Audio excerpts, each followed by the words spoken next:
Good morning all of you, welcome to our audit discussion. So students, last video में हम लोगों ने हमारे स्टडी जो किताब थी स्टडी किट, उसके सारे क्वेश्चंस हम लोगों ने कंप्लीट कर लिए थे। और आज से हम लोग जो है स्टूडेंट्स, हमारा पूरा फोकस जो है अब हमारा एग्जाम किट के क्वेश्चंस पे रहेगा। हमारे जो चैप्टर नंबर हमारा 10 है, फिर उसके बाद हमारा जो रिपोर्टिंग चैप्टर है, फिर उसके बाद जो हमारे कुछ इंटरनल कंट्रोल से रिलेटेड हमारे कुछ चैप्टर्स हैं और कुछ एडिशनल क्वेश्चंस हैं जो कि एग्जाम किट में गिवन है। उन सभी क्वेश्चंस को मैं एक सीक्वेंस में जो है इन आने वाले सेशंस में कंप्लीट करूंगा। तो स्टूडेंट्स, जैसे कई बार जब मैंने पहले रिपोर्टिंग जो चैप्टर था वो मैंने स्टार्ट किया था, अब क्योंकि आपके पर्टिकुलर इस एग्जाम किट के जो क्वेश्चंस में रिपोर्टिंग और साथ ही साथ कंप्लीशन एंड रिव्यू, इन दोनों के क्वेश्चंस को क्लब करके क्वेश्चंस दिए गए हैं, तो इसलिए उस समय मैंने उन दोनों के क्लब्ड क्वेश्चंस मैंने नहीं कराए थे। बट अब जो है एग्जाम किट के जितने भी क्वेश्चंस हमारे रिमेनिंग है, उन सभी क्वेश्चंस को जो है स्टूडेंट्स हम लोग सीक्वेंस में 1 बाय 1 जो है हम इनको कंप्लीट करेंगे। थोड़े से ये जैसे मान लो, अगर आप ऐसा नहीं सोचना कि कोई चैप्टर मैंने करा दिया है तो उसके क्वेश्चंस मैं अब करा रहा हूँ, बट अगर आप देखेंगे जो जैसे मान लीजिए कंप्लीशन एंड रिव्यू की अगर मैं बात करूं, उसके स्टडी किट के क्वेश्चंस हम लोगों ने कंप्लीट नहीं किए हैं, क्योंकि स्टडी किट के क्वेश्चंस मैंने कंप्लीट किए हैं, बट एग्जाम किट के क्वेश्चंस मैंने कंप्लीट नहीं किए हैं, क्योंकि कंप्लीशन एंड रिव्यू के साथ साथ रिपोर्टिंग को भी जोड़ करके उसमें गिवन था। तो इसलिए at the end of the session, यानी कि चैप्टर नंबर 10 के सारे क्वेश्चंस कंप्लीट करने के बाद बाकी जो जितने भी हमारे चैप्टर्स हैं उसमें जो जो क्वेश्चंस हमारे रिमेनिंग थे, उन सभी क्वेश्चंस को जो है हम लोग इन आने वाले सेशंस में हम लोग कंप्लीट करेंगे। तो स्टूडेंट्स, शुरू करते हैं। सबसे पहले जो हमारा चैप्टर है, अगर आप एग्जाम किट में देखेंगे तो इसमें substantive procedures, completion and reporting, इन तीनों को मिला करके जो है ये क्वेश्चंस गिवन है। यानी कि इसमें चैप्टर नंबर 10 भी गिवन है और चैप्टर नंबर 10 में जो हमारे प्रोसीजर्स थे वो कंप्लीशन के जो भी एमसीक्यूज हैं एंड रिपोर्टिंग के जो भी एमसीक्यूज हैं, इन सभी को क्लब करके जो है हमारे एग्जाम किट में गिवन है। तो जिस सीक्वेंस में एग्जाम किट में क्वेश्चंस गिवन है, उसी सीक्वेंस में जो है हम लोग इसको आगे प्रोसीड करेंगे। So let's begin with our session now. अभी हम सबसे पहले देखेंगे कि हमारे जो क्वेश्चंस हैं, दैट इज क्वेश्चन नंबर 141 से लेकर के क्वेश्चन नंबर 145 तक, इन 5 क्वेश्चंस को हम लोग सबसे पहले स्टूडेंट्स हम लोग देखेंगे। और यहां पर भी जो क्वेश्चंस आपको गिवन है ये पूरे के पूरे केस स्टडी बेस्ड क्वेश्चंस हैं। सबसे पहले हम इसका केस स्टडी जो है इसको हम लोग स्टडी करेंगे, फिर उसके बाद इसके ऊपर बेस्ड जो भी एमसीक्यूज हैं वो हम लोग करेंगे। So students, let's begin. Viola Company is a manufacturer of shoes who are an audit manager in Cello and Company, and you are performing an overall review of financial statements for the year ended 30th September 2018 prior to the issue of auditor's report. तो students, इसमें बताया गया है कि Viola company जो है it is a shoe manufacturer, ये जूते बनाने का काम इनका है। और आप जो हैं आप and you are a audit manager in Cello and company. Cello and company, it is a audit firm. Cello and company ये एक ऑडिट फर्म है और इस ऑडिट फर्म में आप एक ऑडिट मैनेजर हैं and you are performing overall review of financial statements. आप फाइनेंशियल स्टेटमेंट्स का क्या कर रहे हैं? You are conducting the review of financial statements for the year ended. Year ended इनका 30th सितंबर 2018 है, prior to issue of auditors report. यानी कि you are an audit manager of Cello and Company, and before issuing the auditor's report, you are doing the overall review of the financial statements. आगे बताया गया है profit before tax for the year was $331.4 million, और 2017 में जो profit before tax है, profit before tax that is nothing but your PBT, profit before tax. So this year it is $131.4 million and previous year की अगर मैं बात करूं that is $120.9 million, यानी कि कंपेयर टू लास्ट ईयर इस साल करीब करीब जो है $11 million जो है वो इंक्रीमेंट हुआ है प्रॉफिट बिफोर टैक्स में। आगे बताया गया है कि analytical procedures, as part of your overall review you have performed analytical procedures over the draft financial statements and have noted that the trade receivables collection period is lower than it was during the interim audit performed in July 2018. Now यहाँ पे बताया गया है कि आपने overall review of financial statements आप कर रहे थे और उस दौरान you have performed analytical procedures, आपने एनालिटिकल प्रोसीजर्स आपने परफॉर्म किए हैं और इन एनालिटिकल प्रोसीजर्स को परफॉर्म करते समय आपने ये पाया कि जो ट्रेड रिसीवेबल्स कलेक्शन पीरियड है, व्हेन आई से ट्रेड रिसीवेबल्स कलेक्शन पीरियड, यानी कि कितने दिन में आप ट्रेड रिसीवेबल से पूरा अमाउंट रिसीव कर लेते हैं, that is called the collection period, ये कम हो गया। Trade receivable collection period is lower than it was during the interim audit performed in July 2018. जुलाई 2018 में जो interim audit perform किया गया, तो उस जुलाई 2018 के interim audit के टाइम्स के बाद आपने ये पाया कि trade receivable collection period जो है वो कम हो गया। फिर आगे लिखा है you are aware that the credit controller of Viola company left the company in August 2018.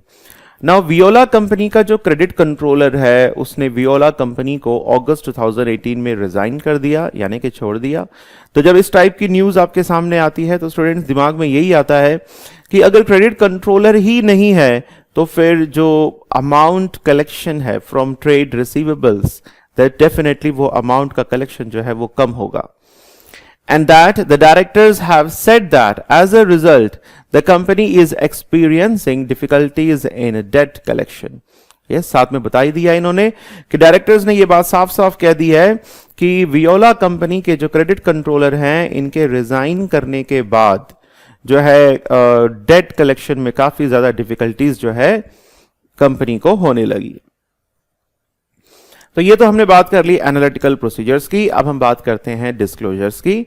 During the year Viola company revalued its head office and as part of your review you are considering the details which is disclosed in the property, plant and equipment note in the draft financial statements. So during the year Viola company ने अपने head office को revalue किया, head office में जितने भी assets हैं उनको revalue किया गया और रिवैल्यू करने के बाद वो जो भी अमाउंट है उसको प्रॉपरली डिस्क्लोज किया गया। The detail which is disclosed in property plant equipment note, PPE के रिगार्डिंग जो नोट गिवन था फाइनेंशियल स्टेटमेंट्स में उसमें डिस्क्लोज किया गया कि वियोला कंपनी के कितना वैल्यू का रिवैल्यूएशन हुआ है in the draft financial statements. आगे अगला पॉइंट है that is the uncorrected misstatements. When I से अनकरेक्टेड मिसस्टेटमेंट्स, अनकरेक्टेड मतलब ऐसे मिसस्टेटमेंट्स जो कि ऑडिटर ने मैनेजमेंट को बताए हैं कि सर ये गलती हुई है और मैनेजमेंट ने अगर मान लो उसको करेक्ट नहीं किया है तो उस टाइप के मिसस्टेटमेंट्स को हम कह देते हैं uncorrected misstatements. Your review also includes an assessment of uncorrected misstatements. These have been recorded by the audit team as follows. तो ये जो अनकरेक्टेड मिसस्टेटमेंट्स हैं इनको ऑडिट टीम ने किस तरीके से रिकॉर्ड किया है, तो ये यहाँ पे कुछ स्टूडेंट्स हमें अनकरेक्टेड मिसस्टेटमेंट्स यहाँ पे गिवन है। सबसे पहला अनकरेक्टेड मिसस्टेटमेंट है इंटरेस्ट पेएबल ओमिटेड इन एरर, यानी कि कितने अमाउंट का इंटरेस्ट जो है आपको पे करना है, यानी कि this is your current liability, but ये अमाउंट जो है पे नहीं किया गया है, यानी कि इंटरेस्ट पेएबल गायब है जो कि पे करना था। अगला है additional allowance for receivables required, जो रिसीवेबल्स हैं उनके लिए एडिशनल अलाउंस इतना क्रिएट करना था बट नहीं किया गया। अगला है errors in sales invoice processing resulting in understatement of sales. जब मैं कहता हूं एरर्स इन सेल्स इनवॉइसेस तो यानी कि सेल्स इनवॉइस में इतना अमाउंट जो है वो कम शो किया गया है, यानी कि यहां पे understatement of sales, sales ज्यादा हुई हैं बट रिकॉर्डिंग प्रॉपर तरीके से नहीं हो पाई, इसलिए यहां पर अंडर स्टेटमेंट ऑफ सेल्स किया गया है. And the last is right off in respect of faulty goods. अगर कोई भी फॉल्टी गुड्स हैं तो उन फॉल्टी गुड्स को राइट ऑफ करना जरूरी है, तो उसके लिए जो भी अमाउंट प्रोविजन की जरूरत थी वो 2900 है, यहां पे डिसाइड किया गया है. सो राइट ऑफ करना था फैकल्टी फॉल्टी गुड्स को, बट उसको भी राइट ऑफ नहीं किया गया. तो स्टूडेंट्स ये सारे कुछ मटेरियल मिसस्टेटमेंट्स थे. मटेरियल हम नहीं कह सकते कि, बट हाँ, yes, these all are the uncorrected misstatements. Now आगे जो पॉइंट नंबर 4 है, write off in respect of faulty goods, उसके लिए देखिए नीचे कुछ और एक्सप्लेनेशन गिवन है. Faulty goods, the adjustment for faulty goods listed as an uncorrected misstatement above relates to an entire batch of shoes which was produced on 12th September 2018. The audit work concluded that the cost of this inventory exceeded its net realizable value by $2.9 million. The directors dispute the audit team's figures and believe that realizable value of inventory is still exceeds its cost. Auditor का कहना है कि नहीं, जो net realisable value है वो बहुत कम हो गई है, बट डायरेक्टर्स का कहना है कि नहीं, नेट रियलाइजेबल वैल्यू अभी भी कॉस्ट से ज्यादा है.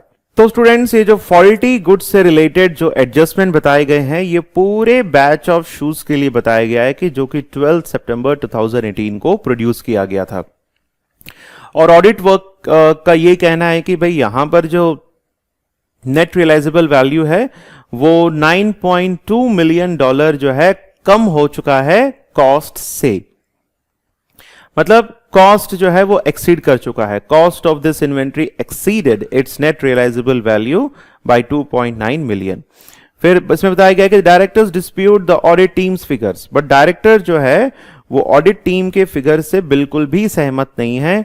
The directors dispute the audit team's figures and believe that the realisable value of the inventory still exceeds its cost.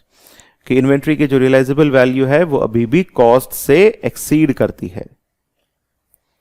Now students, ये था हमारा केस स्टडी. अब इस केस स्टडी के बेसिस पर अब हमारे जो 5 क्वेश्चंस हैं इनको हम लोग देख लेते हैं वन बाय वन. तो सबसे पहला क्वेश्चन है, which of the following would form part of auditors overall review of the financial statements. Overall review of the financial statements. Auditor financial statements का जो ओवरऑल रिव्यू करता है, तो इनमें से 4 पॉइंट्स आपको गिवन है. तो वो कौन सा पॉइंट है जो ऑडिटर के ओवरऑल रिव्यू का हिस्सा बनता है? सबसे पहला पॉइंट है, establishing whether the preconditions for an audit are present. No students, ये वाला पॉइंट सही नहीं है, क्योंकि यहां पर जब हम लोग देखते हैं कि ऑडिटर अगर pre conditions for on audit अगर नहीं होता तो ऑडिटर को तो चाहिए कि वो ऑडिट एंगेजमेंट को एक्सेप्ट ही नहीं करता. तो अगर यहां पर ऑडिटर ने ऑडिट एंगेजमेंट एक्सेप्ट किया है, that means definitely pre conditions for an audit वहां पे जरूर होंगे. तो ये वाला पॉइंट जो है इसमें इंक्लूड नहीं होगा. नाउ क्योंकि क्वेश्चन क्या है, which of the following would form part of auditors overall review. Auditor के ओवरऑल रिव्यू का कौन सा हिस्सा इसमें आएगा? तो पहला पॉइंट तो बिल्कुल भी नहीं है. दूसरा है, assessing whether the information and explanations obtained during the audit are adequately reflected. Second point, yes, definitely it is the correct point. It is the part of auditor's overall review because assessing whether the information and explanations obtained during the audit are adequately reflected. यानी कि audit करने के दौरान जो भी information आपको मिली है, जो भी एक्सप्लेनेशन आपको मिली है, तो वो इंफॉर्मेशन, वो एक्सप्लेनेशन जो है एडिक्वेटली रिफ्लेक्ट कर रहे हैं आपके फाइनेंशियल स्टेटमेंट्स में. तो यस, इस बात को जो है ऑडिटर यहां पे चेक करेगा. Now next point, performing a detailed review of the audit working papers to ensure the work has been properly performed. No, this is also not an answer, क्योंकि ऑडिट वर्किंग पेपर्स का detailed review, performing a detailed review of audit working papers to ensure work has been properly performed, तो ये एक तरीके से substantive procedures का part है, ये ओवरऑल रिव्यू का पार्ट ये नहीं है. And the last is reviewing the adequacy of disclosure of accounting policies. Yes, ये पार्ट भी इंक्लूडेड है, यानी कि इसका सही आंसर स्टूडेंट जो है दैट इज 2 and 4. अब स्टूडेंट्स यहां पे आपको एक्सप्लेनेशन भी गिवन है. As part of the overall review of the financial statements, the auditor should assess whether the information and explanations gathered during the audit and accounting policies are adequately reflected and disclosed. जब मैं कहता हूं adequately reflected and disclosed, यानी कि financial statements में auditor ने जो जो information, जो जो explanations auditor ने gather करी हैं, एंड वो सारी अकाउंटिंग पॉलिसीज एक्सेट्रा, क्या ये सभी एडिक्वेटली रिफ्लेक्ट हो रही हैं, क्या ये प्रॉपरली डिस्क्लोज्ड हो रही हैं, ये बहुत इंपॉर्टेंट पॉइंट है. अगला पॉइंट है, preconditions should be considered as part of auditors acceptance procedures and a detailed review of audit working papers is conducted as part of the firm's quality control procedures. So preconditions तो है basically auditors को audit engagement accept करना चाहिए नहीं करना चाहिए, वहां पर जो है हम लोग प्री कंडीशंस को हम लोग चेक करते हैं. बट जब हम लोग डिटेल्ड रिव्यू करते हैं ऑडिट वर्किंग पेपर्स का, तो उस समय जो है ये बेसिकली ऑडिट वर्किंग पेपर्स को रिव्यू करना ये एक फर्म का क्वालिटी कंट्रोल प्रोसीजर माना जाता है. तो स्टूडेंट इसी के साथ ये फर्स्ट क्वेश्चन आपका कंप्लीट होता है, जिसका ऑप्शन 4 है. नाउ सेकंड क्वेश्चन पे आते हैं. Which of the following is a valid explanation for the inconsistency between the results of the analytical procedures on trade receivables and the director's statement regarding debt collection problem? तो which of the following is a valid explanation? एक तो ये है कि results between the analytical procedures on trade receivables, and दूसरा है the director's statement regarding debt collection period. तो पहला है a change in sales mix towards high value products. No, this is not the correct option. An increase in proportion of cash sales since August 2018. Yes, this can be the appropriate one.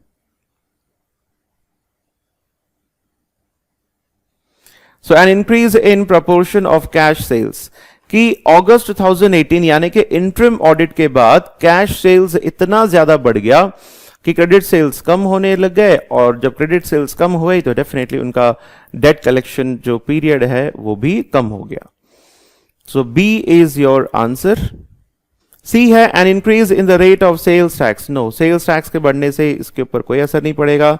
Sales growth of 1% पर month over the year. No, इससे भी कोई फर्क नहीं पड़ेगा. Now, तो इसका answer है, exact answer is the B, an increase in the proportion of cash sales since August 2018. So reason given है students, an increase in the proportion of cash sales since the interim audit would increase sales but not trade receivables. क्योंकि अगर मान लीजिए cash sales के promotion में अगर बढ़ोतरी होती है तो डेफिनेटली सेल्स बढ़ेंगे, बट हाँ नॉट ट्रेड रिसीवेबल्स.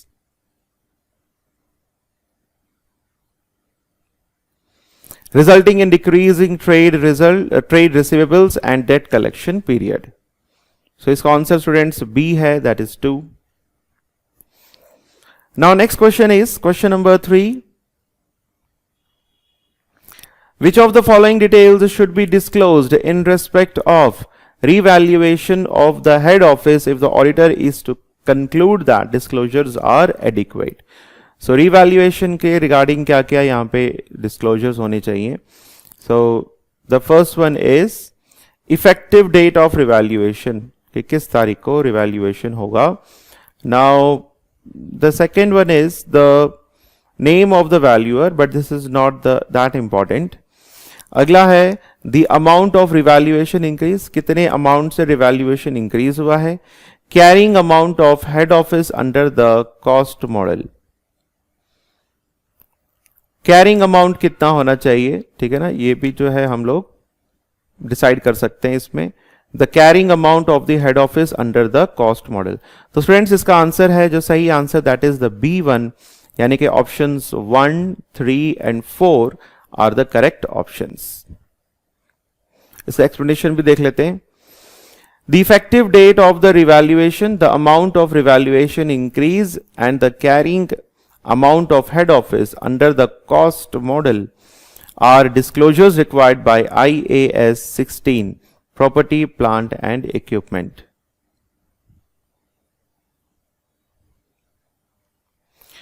तो स्टूडेंट्स इसी के साथ ये क्वेश्चन भी हमारा कंप्लीट होता है। नाउ नेक्स्ट क्वेश्चन हम लोग देखते हैं, क्वेश्चन नंबर 144।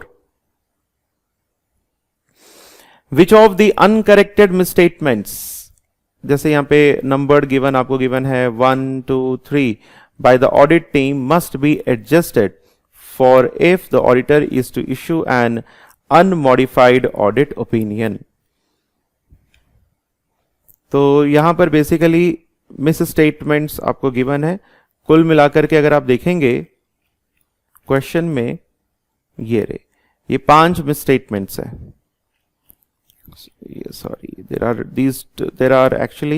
are 4 misstatements। अब क्वेश्चन देखिए,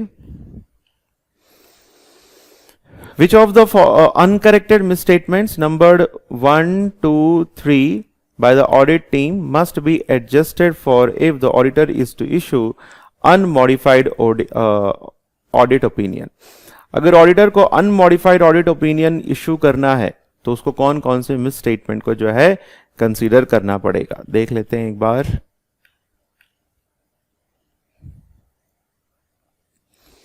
yes, the second is important क्योंकि यहां पे अलाउंस फॉर रिसीवेबल्स रिक्वायर्ड है। Errors in sales invoice processing resulting in understatement of sales. तो ये दोनों जो है स्टूडेंट्स मटीरियल मिसस्टेटमेंट है, जिसके चलते ऑडिटर जो है basically he can give the unmodified opinion. Sorry, not unmodified. Yeah, unmodified. Which of the uncorrected misstatements by the audit team must be adjusted for if the auditor is to issue unmodified audit opinion? अगर auditor को unmodified audit opinion अगर देना है तो उसको statement जो 2 है, miss statement 2 and 3, इन दोनों को जो है उसको ठीक करना पड़ेगा। Misstatements 2 and 3 are individually material and would require adjustment for an unmodified opinion to be issued. But अगर misstatement 1 को देखेंगे वो immaterial है, and if Viola company did not make this adjustment, an unmodified opinion could still be issued. तो इसलिए जो option जो 1 था, मिसस्टेटमेंट 1 जो कि इंटरेस्ट के ऊपर रिलेटेड है, तो वो इमटेरियल है। अगर वियोला कंपनी उसको एडजस्ट नहीं भी करता तो भी अनमॉडिफाइड ओपिनियन दिया जा सकता है। बट 2 और 3 मिसस्टेटमेंट्स ऐसे हैं जिनको ठीक करना बहुत जरूरी है, जिनके बिना ऑडिटर अनमॉडिफाइड ओपिनियन बिल्कुल भी नहीं दे सकता। And the last question is, all adjustments required by the auditor have been made to the financial statements with the exception of adjustment 4 relating to the faulty goods. Which of the following correctly describes the effect of this matter on the auditor's report? तो सबसे पहला इसमें 4 options हैं। Unmodified opinion with no further disclosure. अगर हम यहां पे point को देखें, point number 4, exception of adjustments. So सबसे पहले हम पॉइंट नंबर 4 देख लेते हैं कि उसमें क्या गिवन था क्वेश्चन में। Yes, right off in respect of faulty goods. आपको यहां पे राइट ऑफ करना था।